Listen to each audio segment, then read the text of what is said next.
In this video, we're going to solve quadratic equations by using the quadratic formula.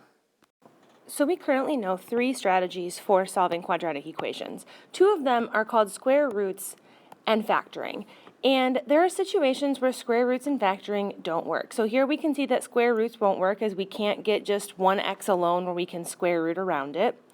And we can't use factoring because nothing multiplies to be 4 but adds to be 8. So in this situation, we can't use square roots and we can't use factoring. Now, we could use completing the square, but in addition to using completing the square, we have another option. And this second option is called the quadratic formula. And the quadratic formula actually stems from completing the square. And there's an entire proof that shows you how the quadratic formula came to be. But we can use the quadratic formula as a way to solve quadratics when square roots and factoring don't work, and maybe you're just not in the mood to do completing the square today. So on the screen here, you're going to see the quadratic formula. And within the quadratic formula, you see values of a, b, and c. And these values of a, b, and c actually correspond with the values of a, b, and c that we used back when we actually factored out a trinomial and we used the ABC method. So a is our coefficient of x squared, b is our coefficient of x, and c is our constant value. So we have to rewrite our quadratic so that it is set equal to 0 in descending order so that we can easily identify a, b, and c.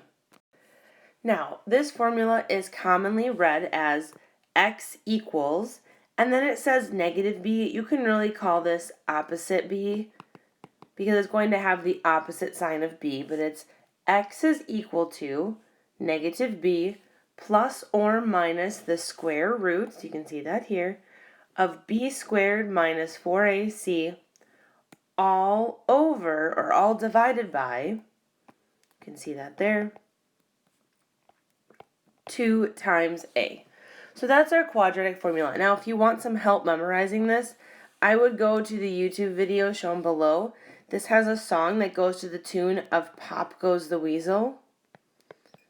And it really will allow you to memorize this equation pretty easily. But again, it is the x value that goes with that equation. X is equal to negative b plus or minus the square root of b squared minus 4 times a times c, all over or all divided by 2 times a.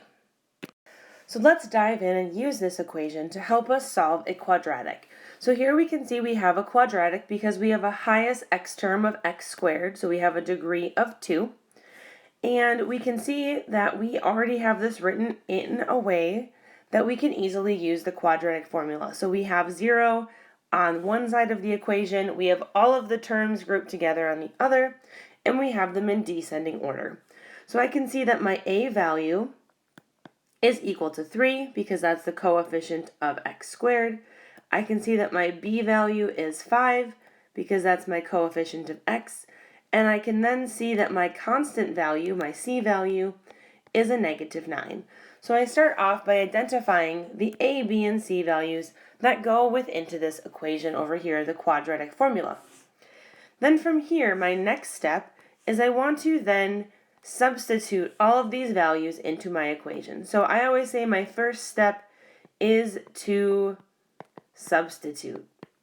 And so we start off doing that. We take x is equal to negative, I put my b value in, which is 5, plus or minus the square root of b squared minus 4 times a times c, all divided by 2 times a, which is 3.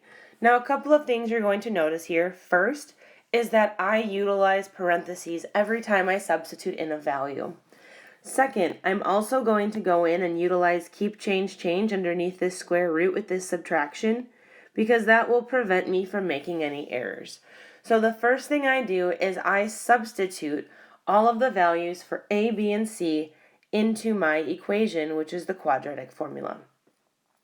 Then from here, my second step is I simplify but I specifically focus on simplifying the square root portion, because that's really the trickiest part of this entire formula. So I'm going to focus on right here.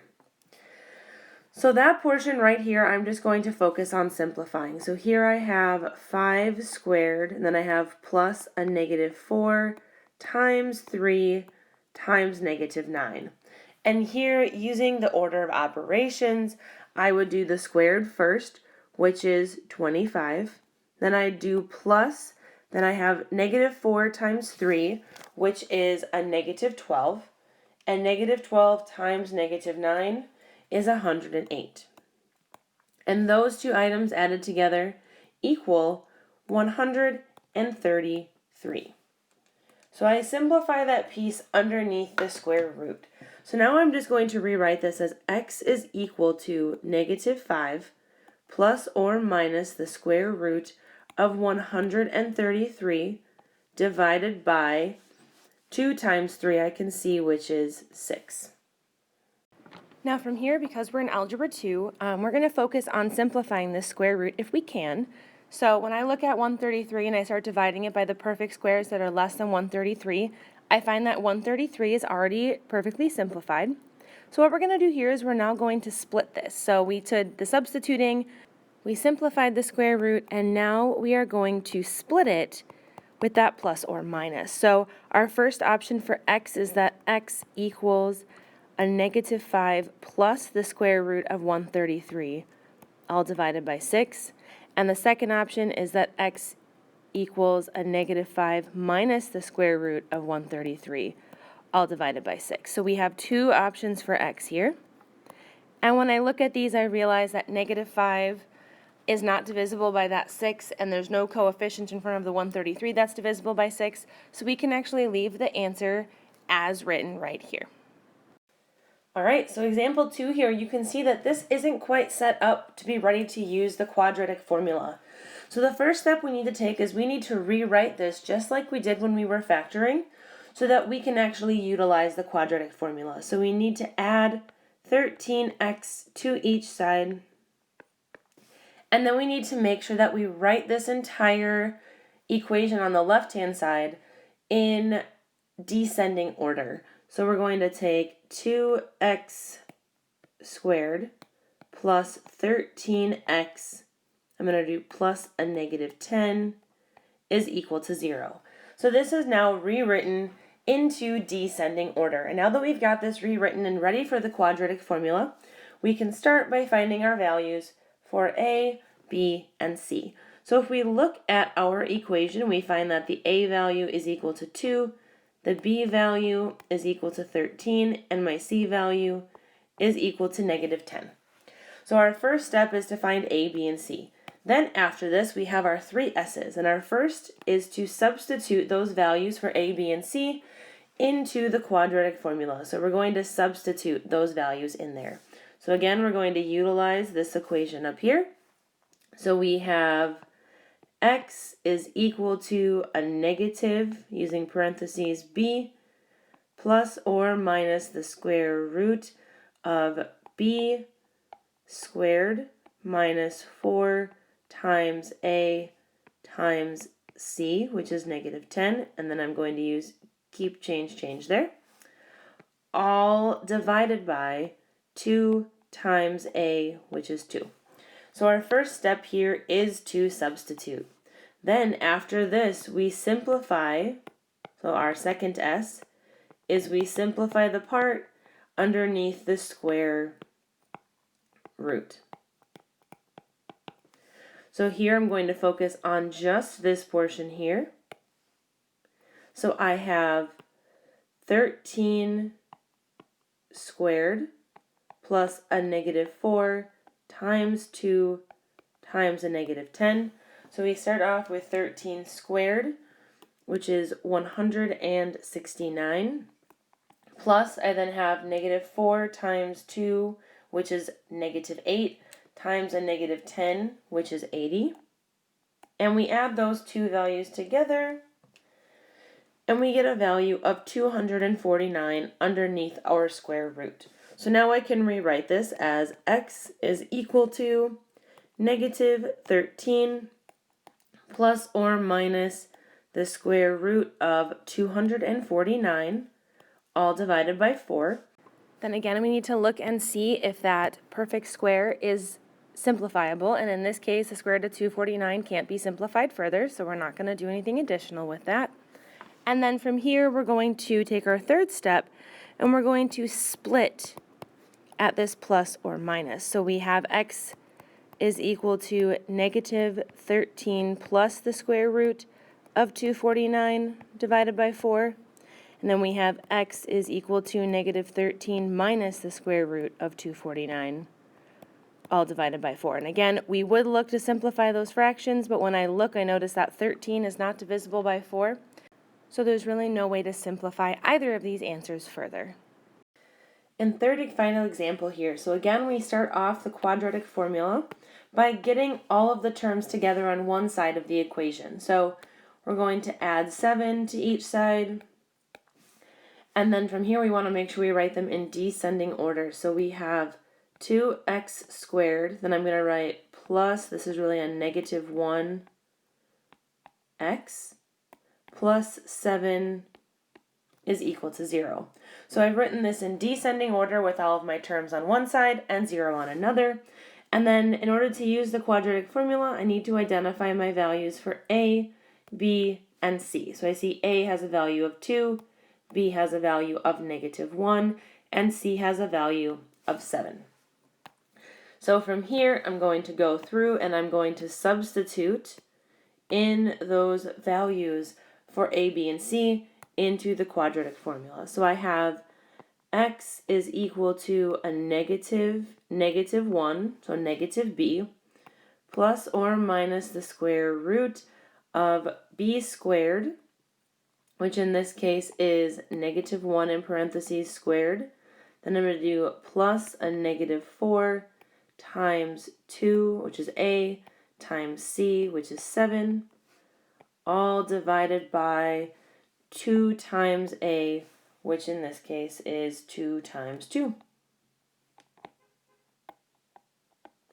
Now what I want you to notice here with this negative b is here you have minus a negative 1, which we know if we have minus a negative, this can really be rewritten as a positive 1.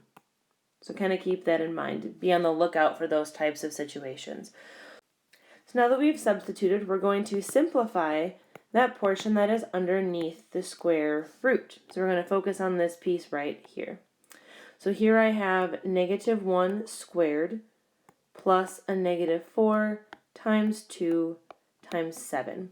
While negative 1 squared, be careful with this. I know that that is a positive 1. So make sure you utilize those parentheses so your calculator doesn't confuse you and make a mistake. And then I have plus negative 4 times 2, which is negative 8, negative 8 times 7, which is a negative 56. So that value underneath the square root becomes a negative 55. So what we really have here is we have x is equal to a positive 1 plus or minus the square root of a negative 55, all divided by 2 times 2, which is 4.